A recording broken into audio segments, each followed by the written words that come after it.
کسی اسماعیل نے کبھی اس نبوت کا جھوٹا دعویٰ نہیں کیا۔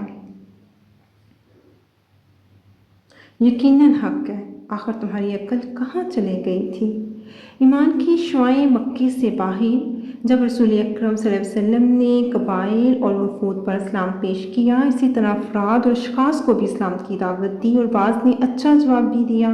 پھر اس موسم حج کے کچھ ہی عرصے کے بعد کئی افراد نے اسلام قبول کیا۔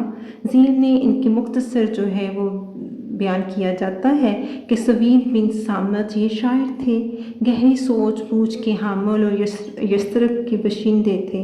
ان کی پختگی، شعر گوئی اور شرف و نسب کی وجہ سے ان کی قوم نے انہیں کامل کا خطاب دے رکھا تھا۔ یہ حج اور عمرے کے لیے مکہ تشریف لائے تو رسول اکرم صلی اللہ علیہ وسلم نے انہیں اسلام کی دعوت دی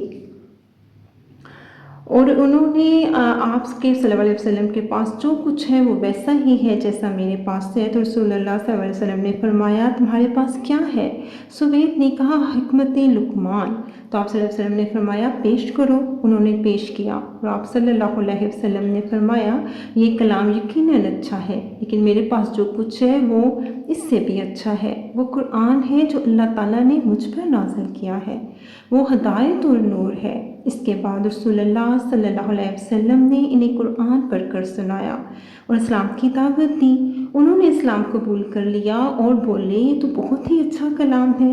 اس کے بعد وہ مدینہ پلٹ کر آئے تو جنگ کے باعث چھڑ گئی اور اسی میں قتل کر دیے گئے۔ انہوں نے 11 سن نبوی کے آغاز میں اسلام قبول کیا تھا۔ یاس بن معاذ کے بارے میں بھی کہا جاتا ہے کہ یہ بھی یثرب کے باشندے تھے اور نوخیز نوجوان تھے۔ سن 11 نبوت میں جنگ کے باعث سے کچھ پہلے اوس کا ایک وفد خزرج کے خلاف قریش سے حلف تعاون کی تلاش میں مکہ آیا تھا۔ آپ بھی اس کے ہمراہ تشریف لائے تھے۔ اس وقت یثرب میں دونوں قبیلوں کے درمیان عداوت کی آگ بھڑک رہی تھی اور اس کی تعداد خزرج سے کم تھی اوس کی۔ رسول اللہ صلی اللہ علیہ وسلم کو وفد کی آمد کا علم ہوا تو آپ صلی اللہ علیہ وسلم ان کے پاس تشریف لے گئے اور ان کے درمیان بیٹھ کر یوں خطاب فرمایا کہ آپ لوگ جس مقصد کے لیے تشریف لائے ہیں کیا اس سے بہتر چیز قبول کر سکتے ہیں؟ ان سب نے کہا وہ کیا چیز ہے؟ تو آپ صلی اللہ علیہ وسلم نے فرمایا میں اللہ کا رسول ہوں، اللہ نے مجھے اپنے بندوں کے پاس اس بات کی دعوت دینے کے لیے بھیجا ہے کہ وہ اللہ کی عبادت کریں، اس کے ساتھ کسی چیز کو شریک نہ کریں۔ اللہ نے مجھ پر کتاب بھی اتاری ہے۔ پھر آپ صلی اللہ علیہ وسلم نے اسلام کا ذکر کیا اور قرآن کی تلاوت فرمائی۔ یاس بن معاذ بولے اے قوم یہ خدا کی قسم اس سے بہتر ہے جس کے لیے آپ لوگ یہاں تشریف لائے ہیں، لیکن وفد کے ایک رکن ابو الحصیر انس بن رافع نے ایک مٹھی مٹی اٹھا کر اس کے منہ پر ماری اور بولا یہ بات چھوڑو، میری عمر کی قسم یہاں ہم اس کی بجائے دوسرا ہی مقصد سے آئے ہیں۔ یاس نے خاموشی اختیار کر لی اور رسول اللہ صلی اللہ علیہ وسلم بھی اٹھ گئے۔ وفد قریش کے ساتھ حلف و تعاون کا معاہدہ کرنے میں کامیاب نہ ہو سکا اور یوں ہی ناکام مدینے سے واپس ہو گیا۔ مدینہ پلٹنے کے تھوڑے ہی دن بعد ایاس انتقال کر کے اور اپنی وفات کے وقت تحلیل و تکبیر اور حمد و تسبیح کر رہے تھے، اس لیے لوگوں کو یقین ہے کہ ان کی وفات اسلام پر ہوئی۔ ابو ذر غفاری کے بارے میں کہا جاتا ہے کہ یہ یثرب کے اطراف میں سکون پذیر تھے۔ جب سوید بن سامت اور ایاس بن معاذ کے ذریعے یثرب میں رسول اکرم صلی اللہ علیہ وسلم کی بعثت کی خبر پہنچی تو یہ خبر ابو ذر رضی اللہ عنہ کے کان سے بھی ٹکرائی اور یہی ان کے اسلام لانے کا سبب بنی۔ ان کے اسلام لانے کا واقعہ صحیح بخاری میں تفصیل سے مروی ہے۔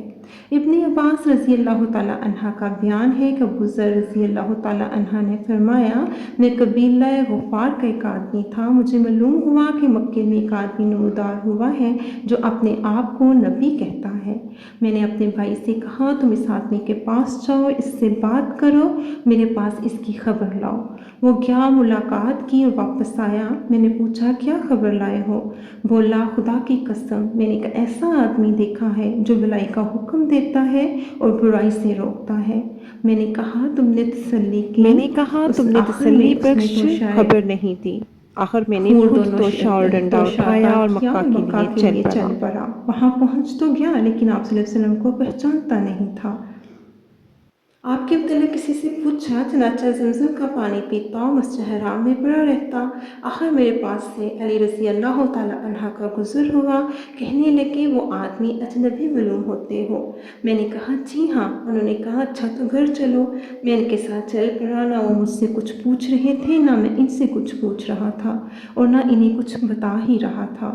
صبح ہوئی تو ان ارادے سے مسجد حرام کیا اور آپ صلی اللہ علیہ وسلم کے متعلق دریافت کروں، لیکن کوئی نہ تھا جو مجھے آپ صلی اللہ علیہ وسلم کے متعلق کچھ بتاتا۔ آخر میرے پاس سے پھر حضرت علی رضی اللہ تعالیٰ عنہ گزرے اور دیکھ کر بولے، اس آدمی کو اب بھی اپنا ٹھکانہ معلوم نہ ہو سکا۔ میں نے کہا نہیں۔ انہوں نے کہا اچھا تو میرے ساتھ چلو۔ اس کے بعد انہوں نے کہا اچھا تمہارا معاملہ کیا ہے اور تم کیوں اس شہر میں آئے ہو؟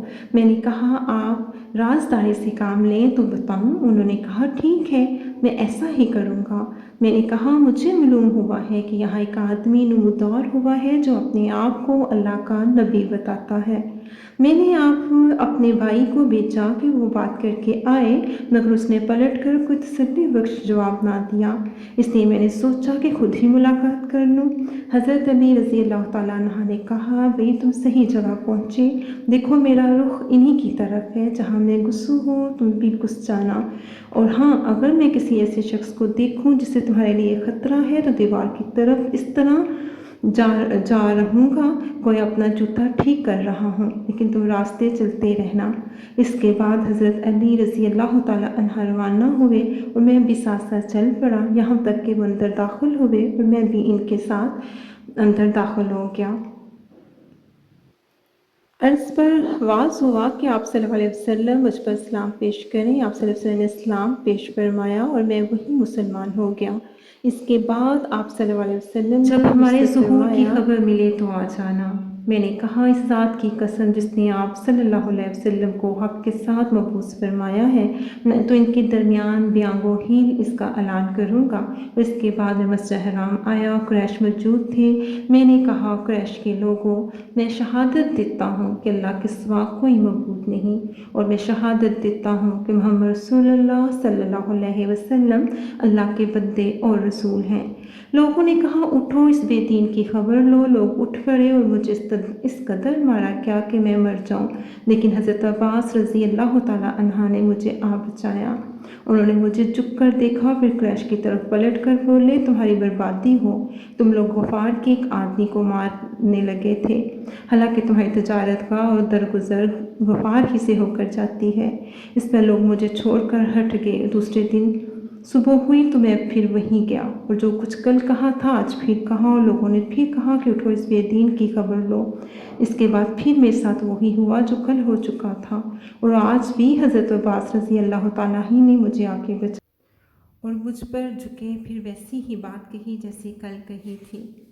آج ان لوگوں کا دیکھیں کہ جو اسلام لے آئے تھے وہ کس قدر نڈر تھے، کیونکہ انہیں اللہ پر توکل تھا۔ اسلام کے بارے میں جیسے جیسے یہ اسلام پھیلایا گیا مزید بات کریں گے انشاءاللہ۔ جزاک اللہ خیر۔